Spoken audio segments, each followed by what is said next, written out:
தேவன் அறியாமல் உடைய வாழ்க்கையிலே ஒன்று நடப்பதில்லை. எனவேதான் அடியாள் பாடினார்கள், நீர் அறியா யாதும் நேரிடா என் தலை முடியும் எண்ணினீரே. Everything is plan by God. கவனிங்கள், யூதாஸ் மறுதலிப்பான் தெரியும், பேதுரு பின்மாறி போவான் தெரியும். எல்லாமே தெரிந்துதான் ஆண்டவர் யூதாஸை அழைத்தார், பேதுரு அழைத்தார். He knows your future. நீ இப்படி இருப்பாய் என் நிலவை தெரிந்துதான் அழைத்தார். என் அன்பு தேவ பிள்ளைகளே, இந்த நாளிலே அந்த யோபின் வாழ்க்கையில நடந்த பல சம்பவங்கள். ஆனால் God knows everything.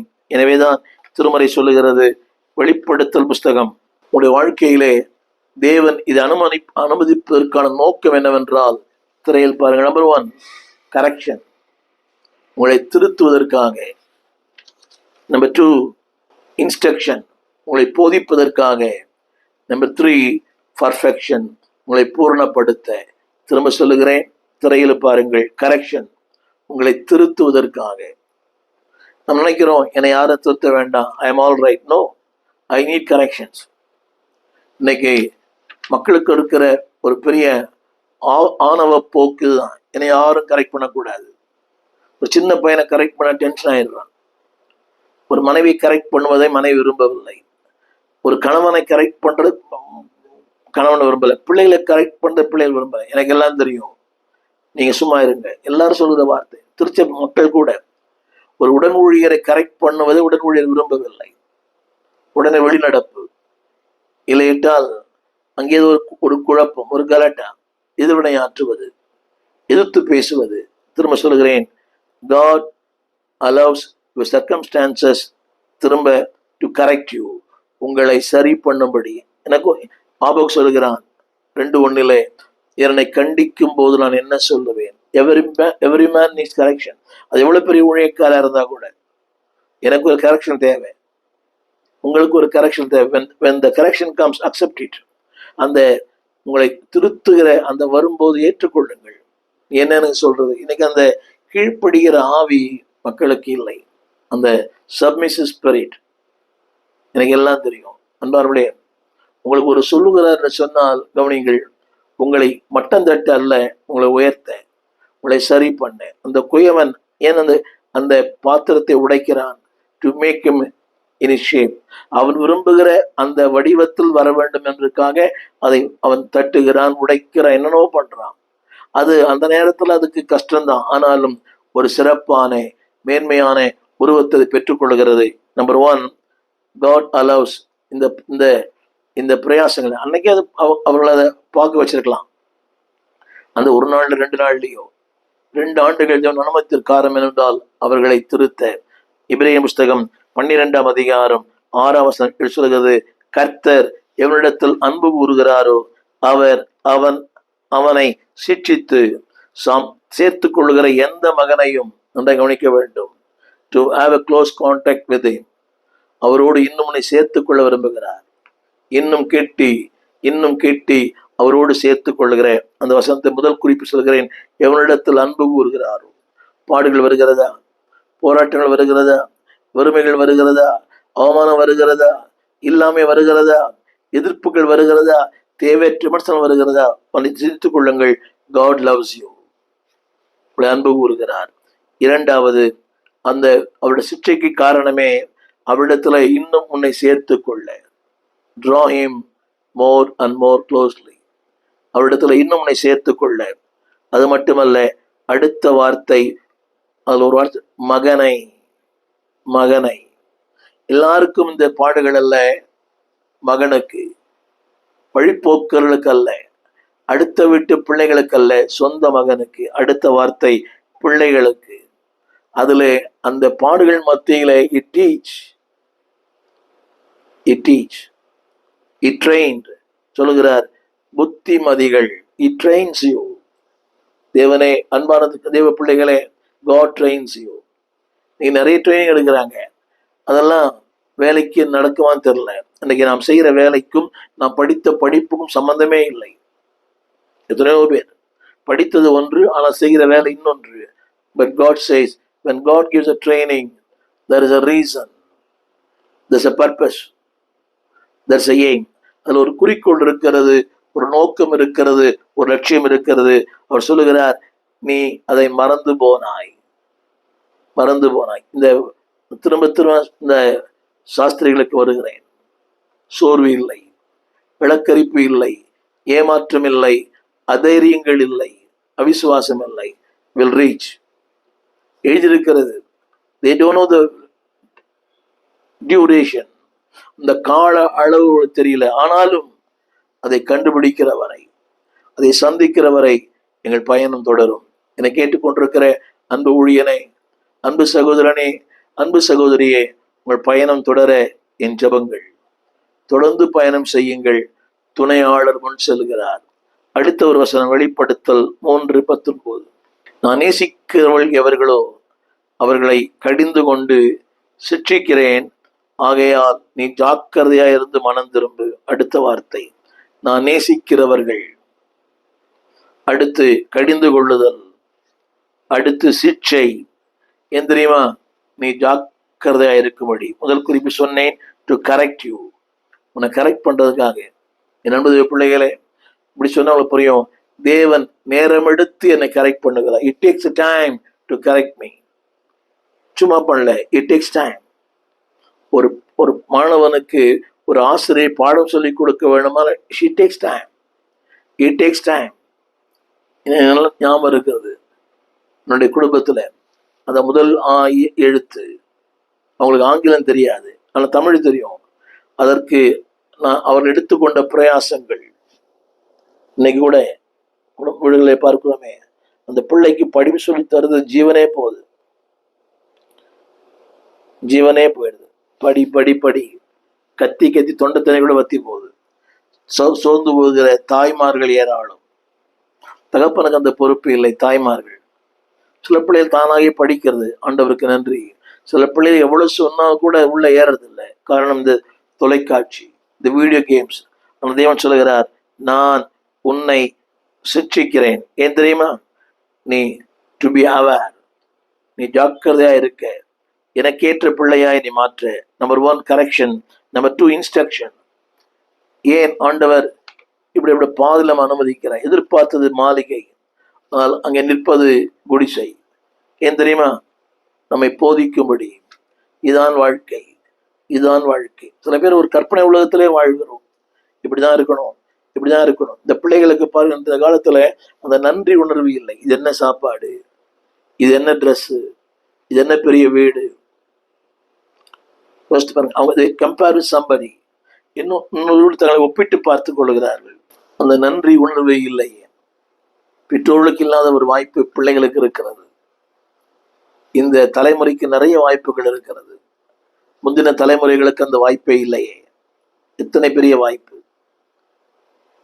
திரும்ப சொல்லுகிறேன், இரண்டாவது, தேவன் நம்மை இந்த பாதையில் அனுமதிப்பது இன்ஸ்ட்ரக்ஷன். ஏன் தெரியுமா? இன்னும் முழுமையாய் அவரை அறிந்து கொள்ள எழுதியிருக்கிறது. எழுதியிருக்கிற ஒன்றை நீ காண வேண்டுமானால் நீ செலுத்த வேண்டிய கிரயங்கள் அதிகம், பாடுகள் அதிகம், போராட்டங்கள் அதிகம், விமர்சனங்கள் அதிகம், ஏளனங்கள் அதிகம், தடைகள் அதிகம். திரும்ப சொல்லுகிறேன், இது யாரும் கடந்து போகாத ஒரு வழி. ஆனால் உன்னில் நடத்துகிறார். இந்த சாஸ்திரிகள் போனாங்களே, nobody has gone through that way. அதுக்கு யாரும் ரிஸ்க் எடுக்க வேண்டிய அவசியமே இல்லை. பார்க்கும்போது பார்க்கலாம், நடக்கவும் நடக்கட்டும், நமக்கு என்ன அவசரம்? எவ்வளோ பேருக்கு இல்லையே, ஆன்மீகவாதிகளுக்கு இல்லை. why should I? அவங்க பார்க்கணும் முதல்ல. அவ்வளவு ஆன்மீகவாதிகள், அவர்களுக்கு இல்லாத அக்கறையா எங்களுக்கு இல்லை. திரும்ப சொல்கிறேன், தேவன் உங்களை ஒரு புதிய பாதையில் நடத்தும் போது அதை ஏற்றுக்கொள்ளுங்கள். There's a new way. Nobody has gone through that way. அந்த பாதையில் யாரும் சென்றதே இல்லை. அப்படி போனாதான் நாங்கள் போன அவசியம் இல்லை. சில நேரங்களில் யாரும் கடந்து போகாத ஒரு பாதையிலே கர்த்தர் நடத்துகிறார். இத்தான் ரோமர் 8:28 வாசிக்கிறோம். அன்றியும் அவருடைய தீர்மானத்தின்படி அழைக்கப்பட்டவர்களுக்கு தெரிந்த வசனம் தான். தேர் கால். ஆனா ஒன்று தெரியும், சகலமும் நன்மைக்கு. ஆண்டுகள் 2 ஆண்டுகள் மலைகள் தான், பள்ளத்தாக்கு தான், அங்கே வனாந்திரங்கள் தான், வறட்சி தான், ஆனாலும் நன்மைக்கு ஏதுவாக. எனவேதான் சரித்திரத்தில் இடம்பெற்றிருக்கிறார்கள். இன்னொரு வார்த்தையை நான் வாசிக்க விரும்புகிறேன். புயல் வந்தது, யோவான் 6ஆம் அதிகாரம். பசி இருந்தது, பயம் இருந்தது, எல்லாம் இருந்தது. எல்லாவற்றையும் சந்தித்தார்கள், ஆனால் ஒன்றும் அவளை அசைக்கவில்லை. ஆமென் சொல்ல மாட்டீங்களா? எல்லாம் சந்தித்தது, ஆனால் ஒன்றும் அசைக்கவில்லை. ஒன்று தெரியும் உங்களுக்கு, we will achieve, நாங்கள் அதை சந்திப்போம். யோவான் 4:42. இது இரட்சகர் வாழ்க்கையில் இருந்தது. இரட்சகர் வாழ்க்கையில சொல்லுகிறேன், புயல் வந்தது, பசி வந்தது, பயங்கள் வந்தது, எல்லாம் வந்தது.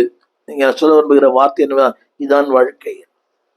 There's a storm, there's a hunger, there's a fear. ஆனா இவர்களுக்கு மத்தியிலே திரும்ப சொல்லுகிறேன், don't give up. அதுதான் இரட்சகரை சந்திப்பதற்கான வழிகள். is the way to see God. புயல் காற்றின் மூலமாக, பசியின் மூலமாக, அன்பானுடைய தேவைகள் மூலமாக, there's a way to reach God. ஆனால் ஒன்று முக்கியம் என்னவென்றால், தேவன் போதிக்கிறார். பசியிலே, புயல் காற்றிலே, வறுமையிலே, ஏழ்மையிலே, இல்லாமையிலே, வியாதி நேரங்களிலும் God speak to you. இதை இந்த செழிப்பின் உபதேசம் ஏற்றுக்கொள்ளாது. But God wants to speak to you. God முதல்ல சொன்ன வார்த்தை கரெக்ஷன், உன்னை திருத்துவதற்காக. இரண்டாவது இன்ஸ்ட்ரக்ஷன், உன்னை போதிப்பதற்காக. அவர் போதிக்கிற ஆவியானவர். யோவான் 4:42. அந்த மக்கள் சொன்னாங்க, உன் சொல்லி நிமித்தம் அல்ல, அவர் உபதேசத்தினால் கேட்டு அறிந்து விசுவாசிக்கிறோம். பல நேரங்களில் அன்பானவளே, God instructs. நீ உனக்கு புரியாத பாதை, புரியாத வழி. திரும்ப சொல்லுகிறேன், பாதை தெரியவில்லை, வழி புரியவில்லை, புரிந்து கொள்ளவே முடியவில்லை, அக்செப்ட் இட். திரும்ப சொல்லுகிறேன், புரிந்து கொள்ளவே முடியவில்லை. இது ஏன் புரிந்து கொள்ள முடியவில்லை? ஆனால் அக்செப்ட் இட். 4:42 யோவான். அவர் உலக இரட்சகர், உன் வாழ்வை மாற்றுகிறவர், உன் இல்லாமையை மாற்றுகிறவர். Number 1 correction, number 2 instruction, number 3 perfection. உன்னை பூர்ணப்படுத்தும்படியாய், அவருடைய சாயலுக்கு ஒப்பாய் உன்னை மறுரூபமாக்கும்படி விரும்புகிறார். You want to shape in his image. அவருடைய சாயலுக்கு ஒப்பாக, அவருடைய நோக்கமெல்லாம், விருப்பமெல்லாம் அதாவது அவருக்கேற்ற பாத்திரமாய், அவருக்கேற்ற உபயோகமான பாத்திரமாய், பயனுள்ள பாத்திரமாய், எஜமானுக்கு ஆயத்தமான பாத்திரமாய் உன்னை மாற்றும்படி விரும்புகிறார். நேருடைய வாழ்க்கையை பார்க்கலாம். மோசேயின் வாழ்க்கையிலே 40 ஆண்டு கால வனவாசம். ஆபிரகாம் வாழ்க்கையிலே 25 ஆண்டுகள் பாடுகள், போராட்டம். யோசிப்பின் வாழ்க்கையிலே 13 ஆண்டுகள் காட் லெட், தேவன் நடத்தினார். ஏன் தெரியுமா? அவருக்கேற்ற ஒரு பூரண புருஷனை மாற்றும்படியாக. மோசே 40 ஆண்டுகள் வனாந்திரத்துல ஆடுகளை மேய்க்க. தாவீதுக்கு இதெல்லாமே டு மேக் யூ பர்ஃபெக்ட். இதை கேட்டுக்கொண்டிருக்கிற அன்பு தேவ பிள்ளையே, உன் வாழ்க்கையின் பாடுகள், உன் வாழ்க்கையின் சம்பவங்கள் எல்லாமே to make you perfect, to correct you, to teach you, to make you perfect man. அவருடைய வழிகளை ஏற்றுக்கொள்ளுங்கள். Render gifts to God. அது ஏழ்மையா இருக்கலாம், ஆனால் உனக்குள்ளதை ஆண்டு கொடு. அந்த நட்சத்திரம் அந்த வீட்டுக்குள்ளே பிரவேசித்தது. இங்கே நான் ஆரம்பத்தில் சொன்ன ஒரு வார்த்தை, அவள் எதிர்பார்த்தது மாளிகை, எதிர்பார்த்தது பிரம்மாண்டமான ஒரு கட்டிடம். ஆனால் அந்த நட்சத்திரம் சென்றதோ ஒரு ஏழையின் குடில். இங்கே நான் சொல்லும் இரண்டாவது குறிப்பு என்னவென்றால், wise man render the gifts. அதாவது அவர்கள் அந்த காணிக்கையை உள்ளே பார்த்தபோது எல்லாம் வித்தியாசமா இருக்கிறது, அறிவு, உணர்ச்சி எல்லாமே.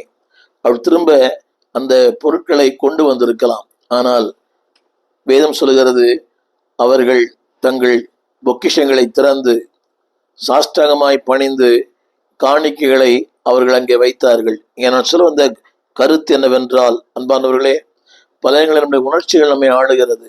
தே கேன் டர்ன் பேக். அவள் திரும்பி போயிருக்கலாம், இல்லை என்றால் வந்த பொருட்களை திருப்பி தங்களோடு கூட கொண்டு சென்றிருக்கலாம். ஆனாலும் திரும்ப சொல்ல விரும்புகிறேன், அவர்களுடைய திட்டங்கள், அவருடைய தீர்மானங்கள் எல்லாமே அவர்களுக்கு ஒன்று தெரியும், அவர்கள் சரியான இடத்துல வந்திருக்கிறார்கள். பல நேரங்களில் நம்முடைய வாழ்க்கையில நம்முடைய உணர்ச்சிகள் தான் தேவ திட்டங்களுக்கு எதிராக இருக்கிறது, நம்முடைய தீர்மானங்கள் தேவ திட்டத்துக்கு எதிராக இருக்கிறது. நாளிலே நான் குறிப்பிட விரும்புகிற அந்த வசனம் என்னவென்றால், மல்கியான் புஸ்தகம் 3ஆம் அதிகாரம் 8-10 சொல்லப்பட்ட வார்த்தையின்படி, பல நேரங்களிலே நாம் நம்முடைய வாழ்க்கை உணர்ச்சிகளை நம்பி, நம்முடைய எண்ணங்களை நம்பி தேவ திட்டத்துக்கு எதிராக செயல்படுகிறோம். இன்றைக்கு கூட பாருங்களேன், இந்த காணிக்கை தசமபாகங்களில் கூட அநேகர் சொல்லுகிற வார்த்தை, எனக்கு தேவை, எனக்கே போதுமானது இல்லை, எனக்கே கடன். அதாவது உணர்ச்சிகளை நம்பியே தேவனுடைய வார்த்தைக்கு எதிராக செயல்படுகிறோம். திரும்ப சொல்லுகிறேன், அவர்கள் உணர்ச்சிகளை நம்பியிருந்தார்களானால் தங்கள் பொக்கிஷங்களையும் தங்களுடைய ஆஸ்திகளையும் எல்லாவற்றையும் அவர்கள் காணிக்கைய படைத்திருக்க மாட்டார்கள். எனவேதான் மல்கியாவிலே ஆவியானவர் சொல்கிற வார்த்தை, மல்கியா 3:8, நீங்கள் மனிதர்கள் தேவனை வஞ்சிக்கலாமா, நீங்களோ என்னை வஞ்சிக்கிறீர்கள். அதாவது இன்றைக்கு அநேகருடைய வாழ்க்கையினுடைய அவருடைய எண்ணம் என்னவென்றால், இதை தந்துவிட்டால் நான் எப்படி வாழ்வேன், இதை கொடுத்து விட்டால் என் தேவைகள் எப்படி சந்திக்கும். என்னை கேட்டுக்கொண்டிருக்கிற அன்பு தேவ பிள்ளையே, ஆண்டவருக்கு கொடுத்து பாருங்கள். சூழ்நிலை பார்க்க வேண்டாம், காரியங்களை பார்க்க வேண்டாம், ஊழியக்காரனை பார்க்க வேண்டாம். நீங்கள் கர்த்தருக்கு என்று கொடுக்கிறீர்கள். திரும்ப சொல்கிறேன், அவர்கள் அந்த சூழ்நிலையை பார்த்திருப்பார்களானால் தங்கள் பொக்கிஷங்களையும் வெள்ளியையும் பொன்னையும் அங்கே காணிக்கையாக கொடுத்திருக்க மாட்டார்கள். திரும்ப அதை கொண்டு போயிருப்பார்கள். என்னாலும் சொல்லுகிறேன், ஊழியனை பார்த்தோ மக்களை பார்த்தோ சூழ்நிலையை பார்த்தோ உங்களுடைய காணிக்கைகள் அல்ல, கர்த்தரை பார்த்து அவருடைய அந்த அர்ப்பணத்துக்கு என்ன காரணம் என்றால், அவர்கள் படித்திருந்தார்கள், கேட்டிருந்தார்கள், எழுதியிருக்கிற வார்த்தை அப்படியே நம்பினார்கள். என் அன்பு தேவ பிள்ளையே, எழுதியிருக்கிற வார்த்தையை நம்புங்கள். உங்களுடைய வாழ்க்கையில நீங்கள் மேன்மை அடைவீர்கள், நீங்கள் சித்தி பெறுவீர்கள். எனவேதான் ஆண்டவர் சொன்னார் மல்கியா 3:10, ஆகாரம் உண்டாயிருக்கும்படி. திரும்ப சொல்லுகிறேன், உங்கள் சூழ்நிலையை பார்க்காதிருங்கள், உங்களுடைய நிலைகளை பார்க்காதிருங்கள், உங்களுடைய வாழ்க்கையின் எதையும் பார்க்காதிருங்கள், உங்களுக்கு ஆகாரம் உண்டாயிருக்கிறது. இடம், காலம், சூழ்நிலை. இன்றைக்கு அநேகருடைய எண்ணங்கள் இப்படித்தான், அவர் நன்றாயிருக்கிறார், அவர் சிறப்பாயிருக்கிறார், நான் ஏன் அவருக்கு தர வேண்டும்? இல்லை. திரும்ப சொல்லுகிறேன், நீங்கள் தருவதனால் ஆகாரம் உண்டாயிருக்கும், நன்மை உண்டாயிருக்கும், செழிப்பு உண்டாயிருக்கும், மேன்மை உண்டாயிருக்கும். நீங்கள் எதிர்பார்த்ததை விட அதிகமான ஒரு காரியத்தை ஆண்டவங்களுக்கு கொடுப்பார். இந்த வசனத்தை அவள் அறிந்திருந்தார்கள், மல்கியான் புஸ்தகத்தை அறிந்திருந்தார்கள். அதில் சொல்லப்பட்ட வார்த்தை, நான் ஆசீர்வாதத்தை உங்கள் மேல் வர்ஷிக்க பண்ணுவேன் என்ற வார்த்தையை அந்த சாஸ்திரிகள் அறிந்திருந்த காரணத்தினாலதான் அவர்கள் எல்லாவற்றையும் கொடுத்தார்கள். எனவேதான் திருமறை சொல்லுகிறது, லூக்கா 6:38, கொடுங்கள் அப்பொழுது உங்களுக்கு கொடுக்கப்படும், அமுக்கி குலுக்கி சரிந்து விழும்படி நன்றாய் அளர்ந்து. இன்னைக்கெல்லாம் கிறிஸ்துமஸுக்கும் கொடுப்பதற்கு என்ன சம்பந்தம்? அன்பு தேவ பிள்ளையே, கிறிஸ்துமஸ் என்றாலே கொடுப்பது, ஆண்டவருக்கா நேரத்தை கொடுப்பது, வாழ்க்கையை கொடுப்பது, தாழ்ந்துகளை கொடுப்பது, கிருபைகளை கொடுப்பது. திரும்ப திரும்ப திரும்ப இந்த கிறிஸ்துமஸ் நாட்களிலே அதிகமாய் கொடுங்கள், ஆண்டவருக்கு என்று கொடுங்கள், ஏழைகளுக்கு கொடுங்கள், திக்கற்ற மக்களுக்கு கொடுங்கள், உதவியற்ற மக்கள் கொடுங்கள். கிறிஸ்துமஸ் என்ற வார்த்தையின் பொருளே கிவிங். அன்பு தேவ பிள்ளைகளே, அந்த சாஸ்திரிகள் அந்த வார்த்தைக்கு கீழ்ப்படிந்தார்கள். They respond to the word of God. கர்த்தருடைய வார்த்தைக்கு கீழ்ப்படிந்தார்கள். இன்றைக்கு அநேகருடைய வாழ்க்கையிலே அன்பான தேவ பிள்ளைகளே, நம்முடைய தேவைகளை சொல்லுகிறோம், தேவைகளை காரணம் காட்டி தேவனுக்கு கொடுப்பதை நிறுத்தி விடுகிறோம். திரும்ப சொல்லுகிறேன், தேவைகளை காட்டி தேவனுக்கு கொடுப்பதை ஒரு காலம் நிறுத்தாதிருங்கள். திரும்ப திரும்ப சூழ்நிலைகள் வித்தியாசமா இருக்கலாம், சம்பவங்கள் வித்தியாசமா இருக்கலாம், எல்லாமே வித்தியாசமா இருக்கலாம். ஆனால் தவறான எண்ணம், தவறான நோக்கம், தவறான பார்வை, தவறான சிந்தை வேண்டாம். அந்த சாஸ்திரிகள் அந்த பிள்ளையை பார்க்கும்போது தவறான எண்ணம் வரவில்லை, தவறான நோக்கங்கள் வரவில்லை. எப்படியானாலும் எழுதியிருக்கிற வார்த்தையின்படியே கீழ்ப்படிந்தார்கள். எனவேதான் 2 கொரிந்தியர் 9:7 அப்படி சொல்லுகிறது, அவனவன் விசனமாயும் அல்ல கட்டாயமாயும் அல்ல, தன் மனதில் நியமித்தபடியே கொடுக்க கடவன். கிறிஸ்துமஸ் என்ற வார்த்தையின் பொருளே கொடுப்பது. உங்கள் நேரத்தை, உங்கள் திறமைகளை தொடர்ந்து 2 கொரிந்தியர் 9ஆம் அதிகாரத்துல அந்த வார்த்தை அடிக்கடி சொல்லப்பட்டிருக்கிறது. 2 கொரிந்தியர் 9:2 வேதம் சொல்லுகிறது, உங்கள் மன விருப்பத்தை நான் அறிந்திருக்கிறேன். அடுத்த வார்த்தை, அதுல ஒரு வார்த்தை எழுதப்பட்டிருக்கிறது 9ஆம் அதிகாரம், அந்த 2-3 முழுக்க கடைசியான வார்த்தை, வாரி இறைத்தான், ஏழைகளுக்கு கொடுத்தான், அவனுடைய நீதி என்றென்றைக்கும் நிற்கும் என்று எழுதியிருக்கிறது. கவனித்து பாருங்கள். பிரயாணம் செய்வது பெரிய காரியம் அல்ல, நீண்ட தூரம் பயணம் செய்து பெரிய காரியம் அல்ல. எல்லாவற்றுக்கும் மேலாக சாஸ்திரிகள் எங்கே பேசப்படுகிறார் என்று சொன்னால் அவர்கள் கொடுத்ததினாலே பேசப்படுகிறார்கள். திரும்ப திரும்ப உங்கள் வாழ்க்கையில பிரயாசம் இருக்கலாம், பயணங்கள் இருக்கலாம், நோக்கங்கள் இருக்கலாம். ஆனால் அந்த நோக்கத்துக்கு பின்னாலே தேவனுக்கு என்று கொடுப்பது இருக்க வேண்டும். நல்ல நோக்கம், ஆனால் அது ஆண்டவருக்கு செய்ய வேண்டிய காரியத்தை செய்யாமற் போனால் உடைய வாழ்க்கையிலே மேன்மை அடைய முடியாது. திரும்ப அந்த வார்த்தையை நான் சொல்ல விரும்புகிறேன். அன்பான தேவ பிள்ளைகளே, அவர்கள் கொடுத்தார்கள். கவனிங்க, அவருடைய உழைப்பு, அந்த சாஸ்திரிய உழைப்பு, சேமிப்பு, பல நாட்களுடைய அவருடைய அந்த உழைப்பைத்தான் அந்த கிறிஸ்துவுக்கு தந்தார்கள். என்னை கேட்டுக்கொண்டிருக்கிற அன்பு தேவ பிள்ளைகளே, எனவேதான் எழுதியிருக்கிற வார்த்தையை கண்டார்கள், கிருபையை பெற்றார்கள். திரும்ப திரும்ப இந்த கிறிஸ்துமஸ் நாட்களிலே அன்பு தேவ பிள்ளைகளே, ஆண்டவருக்கென்று கொடுக்க உங்கள் நேரங்களை தாருங்கள். திரும்ப திரும்ப ஆடம்பரமான அத்தியாவசிய தேவையில்லாத இந்த வேடிக்கை பொருட்கள் வேண்டாம், அலங்காரங்கள் வேண்டாம். தேவையுள்ள மக்களுக்கு தாருங்கள். எழுதியிருக்கிற வார்த்தை உடைய வாழ்க்கையில் நிறைவேறும். தேவன் என்ன எழுதியிருக்கிறாரோ அதை அப்படியே உடைய வாழ்க்கையிலே செய்வார். அது மாத்திரமல்ல, வேதம் சொல்லுகிறது, மத்தேயு 25:34, ஒரு நாள் வரும், அப்பொழுது ராஜா உங்களை பார்த்து, வாருங்கள் என் பிதாவினால் ஆஸ்வதிக்கப்பட்டவர்களே என்று தேவன் உங்களை பார்த்து சொல்லுவார். அது மாத்திரமல்ல, அடுத்த ஒரு வார்த்தை, உலகம் உண்டானது முதல் உங்களுக்காக ஆயத்தம் பண்ணப்பட்டிருக்கிற ராஜ்யத்தை சுதந்திரித்துக் கொள்ளுங்கள். யாருக்கு தெரியுமா? ஆண்டவருக்கு என்று அர்ப்பணித்தவர்கள், ஆண்டவருக்கு என்று தங்கள் பொக்கிஷங்களை திறந்தவர்கள், ஆண்டவருக்கு என்று தங்கள் வாழ்க்கையை பணைய வைத்தவர்கள். அவர்களை பார்த்து ஆண்டவர் சொல்லுவார், என் பிதாவினால் ஆசீர்வதிக்கப்பட்டவர்களே, உலகம் உண்டானது முதல் உங்களுக்காக ஆயத்தம் பண்ணப்பட்டிருக்கிற ராஜ்யத்தை சுதந்திரித்துக் கொள்ளுங்கள். என்னுடைய கருத்து, என்னுடைய செய்தி என்னவென்றால், wise man render everything what they had. தங்களுக்கு இருந்த எல்லாவற்றையும் ஆண்டவர் கொடுத்தார்கள். எனவேதான் இந்த நாளிலே நான் சொல்ல விரும்புகிற வார்த்தை, அன்பு தேவ பிள்ளையே, அவருடைய வாழ்க்கை பேசப்படுகிறது. அது மாத்திரமல்ல, சரித்திரத்தில் சாதனையாளர்களாய் கர்த்தர் அவர்களை மாற்றினார். எனவேதான் வேதம் சொல்லுகிறது, அந்த 25:14 மத்தேயில ஆண்டவருடைய வார்த்தை இப்படி சொல்லுகிறது, பரலோக ராஜ்யம் பரதேசத்திற்கு பிரயாணமாய் போகிற ஒரு மனுஷன் தன் ஊழியக்காரரை அழைத்து தன் ஆஸ்திகளை எல்லாம் அவர் கொடுத்தான். இந்த வார்த்தையை படித்து பாருங்கள். ஒரு மனிதன் பிரயாணமா போகிறான், தன் ஊழியக்காரரை அழைத்து தன் ஆஸ்திகளை எல்லாம் அவனுக்கு ஒப்பு கொடுத்தான். யோசித்து பாருங்கள், தன் ஆஸ்திகளை எல்லாம். ஒரு மனிதனே அப்படி செய்ய முடியுமானால் ஆண்டவருக்காக நீங்கள் செய்யலாமே. உங்கள் திறமைகளையும் உங்கள் பொருட்களையும் உங்கள் நேரங்களையும் ரெண்டர் டு கிரைஸ்ட். மூன்றாவது நான் சொல்லுகிற மூன்றாவது குறிப்பு என்னவென்றால், receive. they receive the grace. முதல்ல சொன்ன ரெஸ்பாண்ட், கர்த்தருடைய வார்த்தைக்கு கீழ்ப்படியுங்கள், செவி கொடுங்கள். இரண்டாவது ரெண்டர், ஆண்டவருக்காக தாருங்கள், ஆண்டவருக்கு என்று அர்ப்பணியுங்கள். மூன்றாவது receive, God's grace, God's gifts. அவர்கள் பெற்றுக்கொண்டார்கள். நான் திரும்ப சொல்லுகிறேன், அவர் வாழ்க்கையிலே கிருபையை பெற்றார்கள், இரக்கத்தை பெற்றார்கள், தயவை பெற்றார்கள். அது மாத்திரமல்ல, 2 கொரிந்தியர் 12:9 இப்படி சொல்லுகிறது, என் கிருபை உனக்கு போதும்.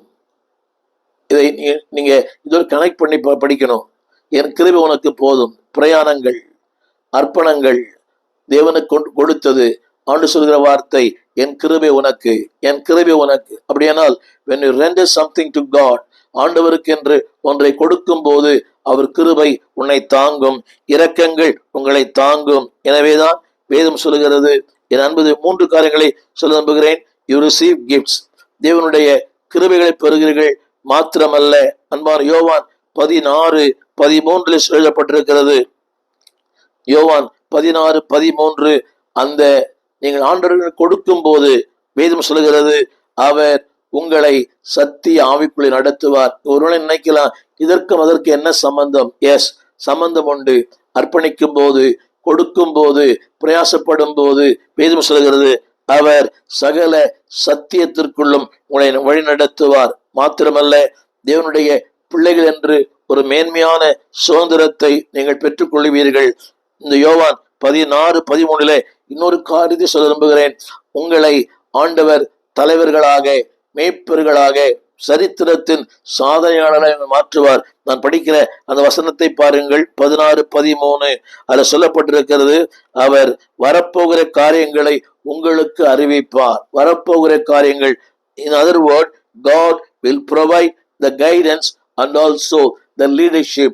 ஆண்டவர் உங்களை நடத்துவது மட்டுமல்ல, உங்களுக்கு தலைமைத்துவத்தை தந்து உங்களையும் ஒரு ஞானிகளாக, உங்களையும் அந்த வேதத்தில் எழுதப்பட்டிருக்கிற ஞான சாஸ்திரிகளைப் போல, ஞானம் உள்ளவர்களைப் போல, ஆண்டவருக்கென்று பேசப்படுகிற ஒரு மக்களாய் கர்த்தர் உங்களை மாற்றுவார். நம்பர் 1, ரெகக்னைஸ், அதாவது ஏற்றுக்கொள்ளுங்கள்.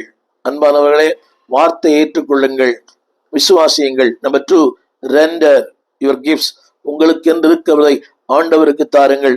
நம்பர் 3, ரிசீவ் காட்ஸ் கிரேஸ், தேவ கிருபைகளையும் தேவ இரக்கத்தையும் தேவ வல்லமையும் நீங்கள் பெற்றுக்கொள்வீர்கள். அது மாத்திரமல்ல, அந்த வார்த்தை சொல்லுகிறது, அவர் உங்களை ஒரு தலைமைத்துவக்குள்ளே, நான் சொல்ல விரும்புகிற வார்த்தை, வரப்போகிற காரியங்களை உங்களுக்கு அறிவிப்பார். என்னை கேட்டுக்கொண்டிருக்கிற அன்பு தேவ பிள்ளையே, திரும்ப திரும்ப அவருடைய கனவுகள் அதிகம், எண்ணங்கள் அதிகம், திட்டங்கள் அதிகம், தீர்மானங்கள் அதிகம். ஆனால் அது நிறைவேறவில்லை.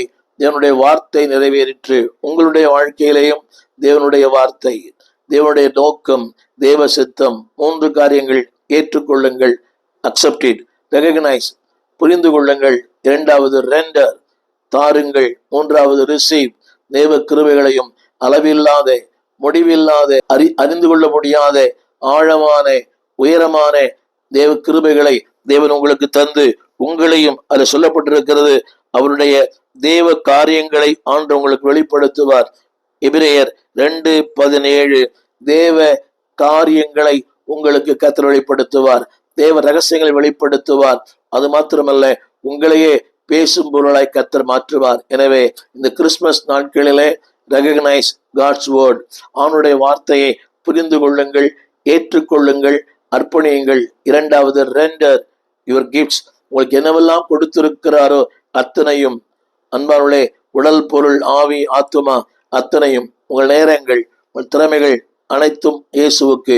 3வது ரிசீவ் காட்ஸ் கிஃப்ட்ஸ், அவருடைய நிறைவான கிருபைகளையும் வரங்களையும் வல்லமைகளையும் பெற்றுக்கொள்ளுங்கள். அது மாத்திரமல்ல, அவருடைய கிருபைகளும் வரங்களும் ஒரு நாளும் மாறாது.